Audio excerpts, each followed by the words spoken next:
The damage. Last night's storm ripped the Acuity flag in Sheboygan. This is the largest free-flying American flag in the world. Look at this. The storm split the 340-pound flag in two. A gust of 66-mile-per-hour winds tore through that area last night. And the iconic Acuity insurance flag, American flag there in Sheboygan that you can see right on the freeway, really for miles, was destroyed by the storms after the flag was torn in half last night. We call it the world's tallest symbol of freedom. So imagine the shock last night when Acuity's American flag was torn. That is by far the most damaged I've ever seen one of our flags. Yeah, it was, I've never seen anything like it.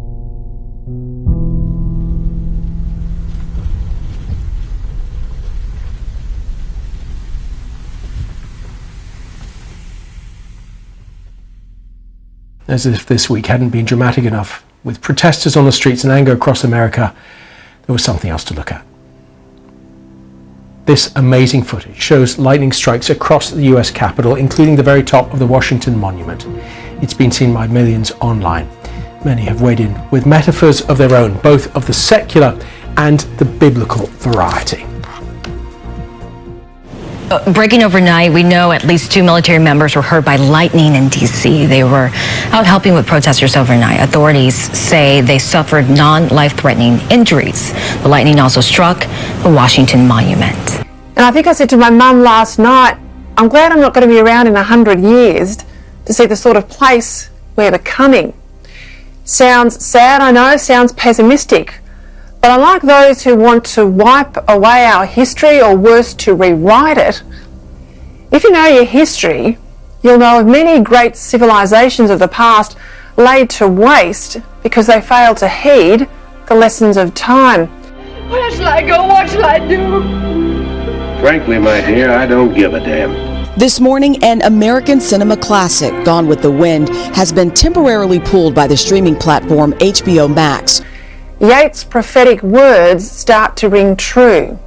Things fall apart, the centre cannot hold, mere anarchy is loosed upon the world. Greg Sheridan says it's a lot to do with the push to diminish Christianity in our Western culture.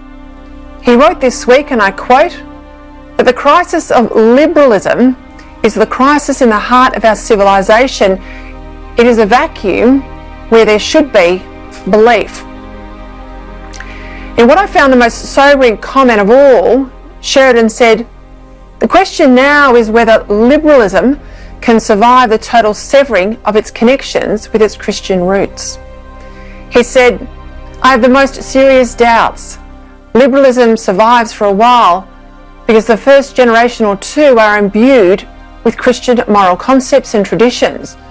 But eventually, Greg Sheridan wrote, it goes crazy as it is demonstrably doing now. Gone with the Wind, one of the most popular films in history. Another relic of a tainted past pulled down, this time by streaming platform HBO Max. In a statement, HBO Max writing in part, these racist depictions were wrong then and are wrong today. Cops has been permanently dropped by Paramount after more than 30 years on the air, while A&E is removing the hugely popular Live PD. I think it comes down to freedom of speech and art. If we start censoring people for giving the wrong opinion, what message does that give to anyone going forwards? Are we going to worry about, like, I've made 2 films, do I need to worry about my films being removed in 100 years time because it may be against what people are thinking 100 years from now? I think it's quite an extreme move. One of our most loved British comedies, Fawlty Towers, has become the latest victim of culture censorship. It's only one episode which references the Germans during the war. You may remember it, I certainly do.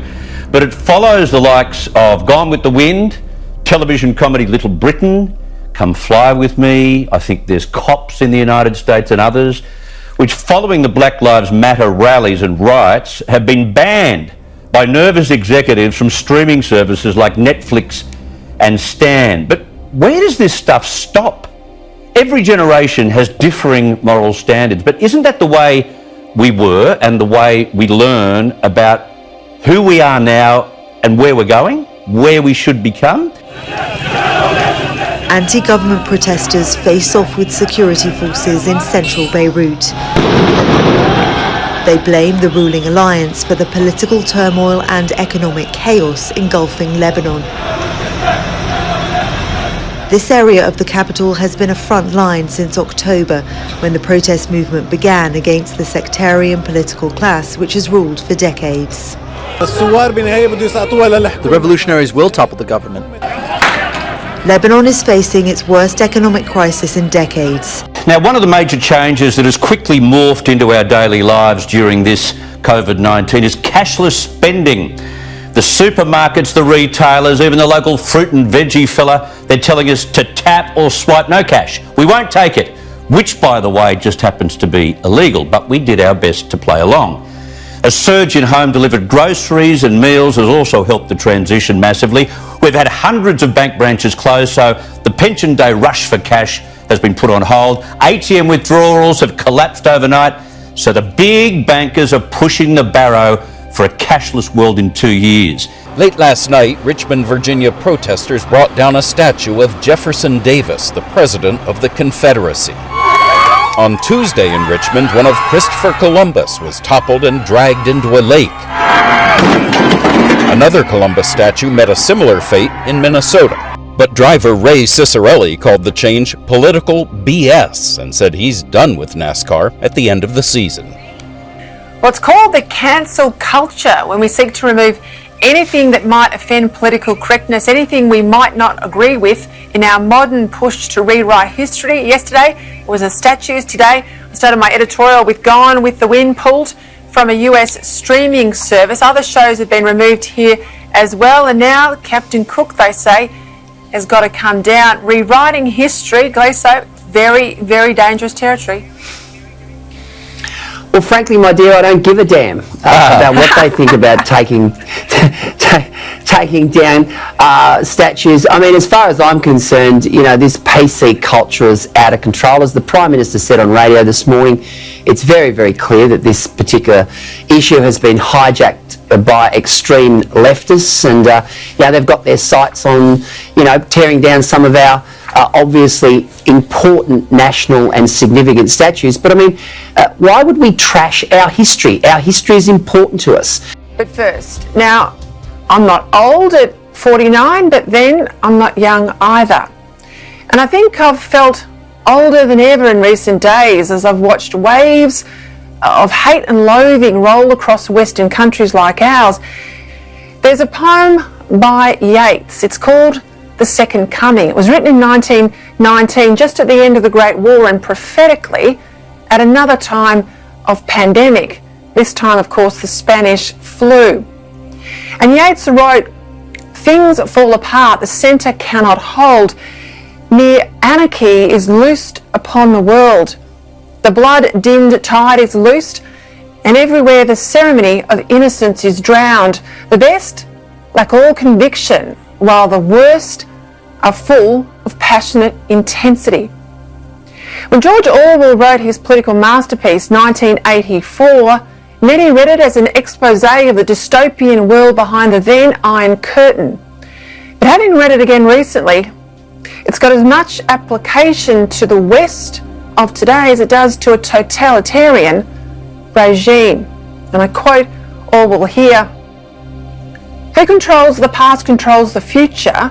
Who controls the present controls the past." He wrote too, "Every record has been destroyed or falsified, every book rewritten, every picture has been repainted, every statue and street building has been renamed, every date has been altered, and the process is continuing day by day and minute by minute. History has stopped."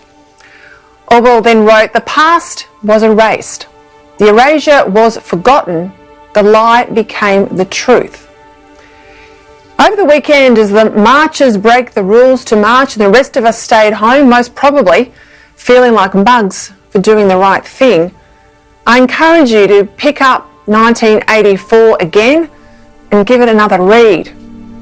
Because unless we really understand where we are today and how we ended up here, I fear for our capacity to turn this around, given more and more public life is littered with weak individuals more intent on climbing the greasy pole of politics than standing up for the things that matter. I heard a commentator referring to, he says, I don't want to call this the coronavirus anymore, I call it COVID 1984, referring to George Orwell's, where there's newspeak and there's doublespeak and there's, using terror and fear and insecurity and creating a dependent culture. And it's interesting that when Jesus said that the greatest amongst you will be your servant, and someone once called that the Christ's upside down kingdom, that everything was really almost oxymoronic, that the first will be last, the strongest will be those who are the weakest, and so forth. And as you look at that, you realize that when man desires to be powerful, if he fulfills that desire, it's at the cost of someone else's power.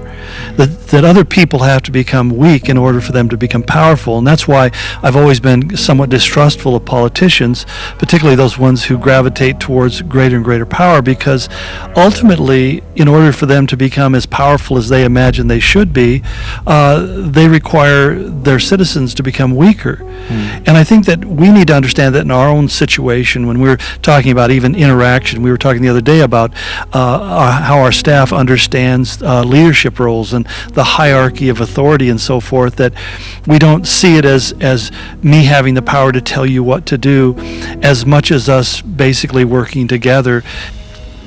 That statement also reminds me of something that a quote that you took from another pastor and author of, sometimes we want the kingdom without the king, and God doesn't change. No. He's the one who has established, what it means and what it looks like, and these are the rules. This is the way of, I am the way, the truth, the life, and you can't have the kingdom without the king. Yeah. I think the deception says that we can, and so we try to find all of our other ways, but we're told, very clearly that in time that'll be revealed, whether you are actually a child of the king or if you're just trying to sneak into the kingdom. The greatest error is when we try to become the king. And that's where, I've talked the last couple of weeks, I've talked about what I think are really dangerous false theologies, which essentially try to convince people that they are the king and that their will can be done. And that's where, when you're in that place, I have to ask the question, do you truly know the Savior? Because if you've met him, you realize that he is the king and he is the authority and you're not, and that there's only one right response, and that's humbly submitting ourselves to his will.